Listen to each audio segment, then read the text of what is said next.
பிள்ளைகள் என்றால் வேலவன் ஸ்டோர்ஸ் தான். பண்டிகை என்றால் வேலவன் ஸ்டோர்ஸ் தான். விழா காலங்கள் எல்லாம் வேலவன் ஸ்டோர்ஸோடு.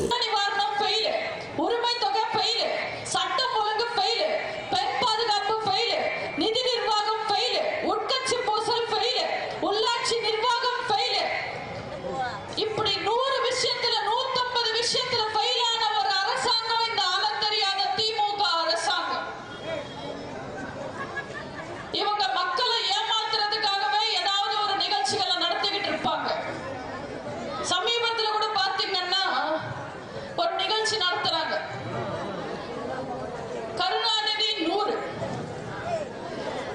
நீங்க பாத்தீங்கன்னா அதிமுக ஆட்சி காலத்துல நம்ம எத்தனையோ திட்டங்கள் கொண்டு வந்தோம், நிறைய திட்டங்கள் கொண்டு வந்தோம். அதுல சில திட்டங்கள் முடிகிற நேரத்துல திமுக ஆட்சிக்கு வந்துருச்சு. திமுக ஆட்சிக்கு வந்ததும் எல்லா திட்டங்களுக்கும் அவங்க திறப்பு விழா மட்டும் நடத்திட்டாங்க.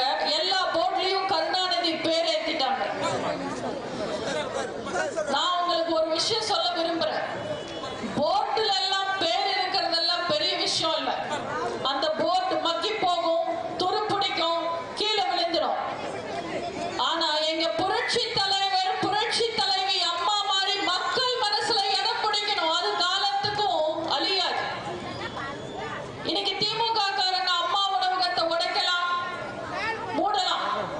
ஆனா அம்மா ஏழை மக்களுக்கு பசி தீர்க்கிறதுக்காக சோறு போட்டாங்கன்ற உண்மையான விஷயத்தை யாராலையும் மறைக்க முடியாது. இப்படி வரலாறு இருக்கிறவங்களுக்கு, சாதனை செஞ்சவங்களுக்கு பாராட்டு விழா நடத்தணும். தமிழ்நாட்டு மக்களுக்கும் தமிழ்நாட்டுக்கும் வேதனைகளையும் சோதனைகளை மட்டுமே தந்த கருணாநிதிக்கு பாராட்டு விழா நடத்தினாங்க. கலைஞர் 100. பொதுவா ஒரு கூட்டத்துக்கு ஒரு இடத்துல கூட்டம் சேர்க்கணும்னா சினிமா நடிகர்களை கூட்டிட்டு வருவாங்க. சினிமா நடிகர்கள் கூட்டத்துக்கே கூட்டம் வரலன்னா அது ஒரே ஒரு நிகழ்ச்சி, கலைஞர் 100 நிகழ்ச்சி மட்டும்தான். அந்த நிகழ்ச்சிக்கு சிறப்பு அழைப்பாளரா கமல்ஹாசனை கூட்டிட்டு வந்தாங்க, கருணாநிதியை புகழ்ந்து பேசுறதுக்கு. இன்னைக்கு கமல்ஹாசன் இருக்கிற நிலைமைக்கு கருணாநிதி வீட்டுல கக்கூஸ் கழுவுறவன கூட புகழ்ந்துதான் பேசுவாரு. அவர் கருணாநிதியை புகழ்ந்து பேச மாட்டாரா? அந்த நிகழ்ச்சிக்கு கமல்ஹாசன் போட்டுட்டு வந்த ட்ரெஸ் பார்த்து இருக்கணும். கருப்பு கலர் பட்டு பாவாடல லுங்கி தச்ச மாதிரி ஒரு காஸ்டியூம் போட்டுக்கிட்டு வந்தார், கையை கட்டிட்டு நின்னார். இவங்க எல்லாம் எதுக்காக டார்ச் லைட்டை தூக்கி வீசி டிவி எல்லாம் உடைச்சு கட்சி ஆரம்பிச்சாங்கன்னு தெரியல. நானும் அன்னைக்கு அந்த பக்கமா போக வேண்டிய வேலை இருந்தது. எங்க டிராபிக்ல மாட்டிக்கிட்டு அவஸ்தப்படுவோமோன்னு நினைச்சேன்.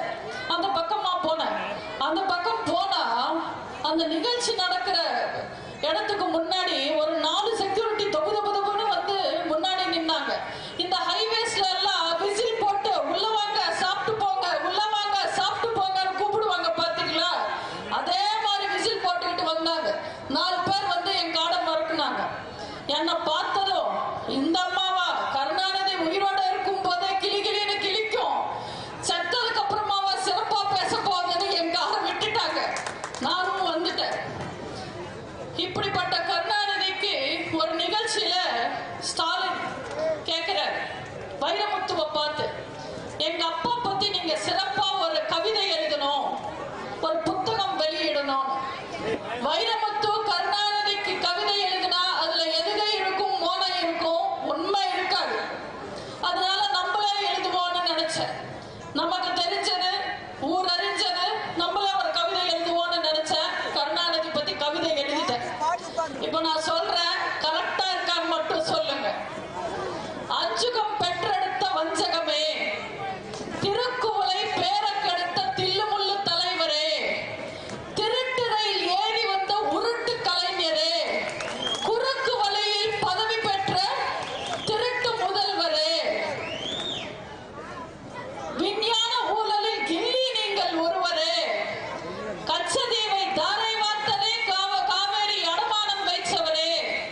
வருஷத்துக்கு முன்னாடி ஸ்டாலின் செந்தில் பாலாஜி திருட நான் அவனை அரெஸ்ட் பண்ணுவேன்னு சொன்னாரு.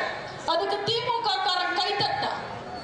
அதே ஸ்டாலின் இன்னைக்கு செந்தில் பாலாஜி நல்லவர் உத்தமர் ரிலீஸ் பண்ணணும், அவர் கோர்ட்டே காரி துப்புனாலும் அவர் இலாக்கா இல்லாத அமைச்சர்னு சொல்றாங்க. அதுக்கும் திமுக காரன் கை தட்டுறான். திமுக பிஜேபி கூட கூட்டணியில இருக்கும் போது பிஜேபி ஒரு சிறந்த கட்சி, குஜராத்ல மோடி சிறந்த முதல்வர்னு பேசுறாங்க. அதுக்கு திமுக காரன் கை தட்டினா. இன்னைக்கு அதே திமுக காரங்க பிஜேபி மதவாத புடிச்ச கட்சி, மோடி கெட்டவர்னு சொல்றாங்க. அதுக்கும் திமுக காரன் கை தட்டுறான். இஸ்லாமிய தீவிரவாதி என்ற வார்த்தையை கண்டுபிடிச்சதே கருணாநிதி தான்.